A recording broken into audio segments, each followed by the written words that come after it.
Live trading experience நீங்கள் பண்ணிட்டீங்க அப்படின்னா நீங்கள் பண்ணக்கூடிய மிஸ்டேக்ஸ் இங்கே தான் ரொம்ப பெரிய விஷயம் நடக்கப்படுது. ஏன்னா இப்போ நீங்கள் இன்வெஸ்ட்மெண்ட் பண்ணிட்டீங்க, நாங்கள் ஒரு ட்ரேடுக்கு 1% ரிஸ்க் இருக்க சொல்லுவோம்.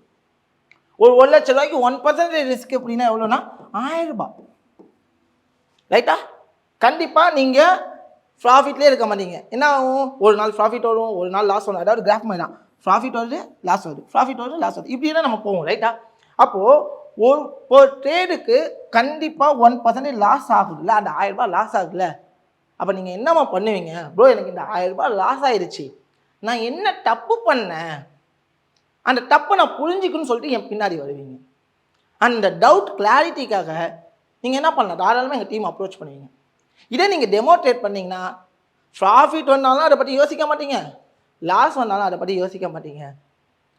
ஏன்னா டெமோ மைண்ட் செட் வேறு. ஏன்னா இந்த 1000 ரூபா ரெக்கவர் பண்ணுறதுக்கு நான் என்ன பண்ணணும், ஏதோ தப்பு பண்ணியிருக்கேன், ஏதோ தப்பு இங்கே பண்ணியிருக்கேன். அந்த தப்பை நான் என்ன பண்ணணும், கரெக்ட் பண்ணிக்கணும்ல. அந்த தப்பை கரெக்ட் பண்ணுறதுக்காக நான் என்ன பண்ணுவேன், என்னோடய கிளாரிட்டியை நான் இங்கே எடுத்துக்க முடியும். அந்த தவறுக்கு ஏன்னா real money, it's not a demo money, it's real money. ஏன்னா எனக்கு ரியலாக லாஸ் ஆகுது. அதே மாதிரி படிக்கும் போதே ஒரு சின்ன ப்ராஃபிட் பண்ணாலும் அது உங்களோட மைண்டில் அவ்வளோ பெரிய சந்தோஷத்தை கொடுக்கும். அந்த ஒரு ஹாப்பினஸ் எல்லாமே நீங்கள் ரியல் டைமில் எக்ஸ்பீரியன்ஸ் பண்ணணும்.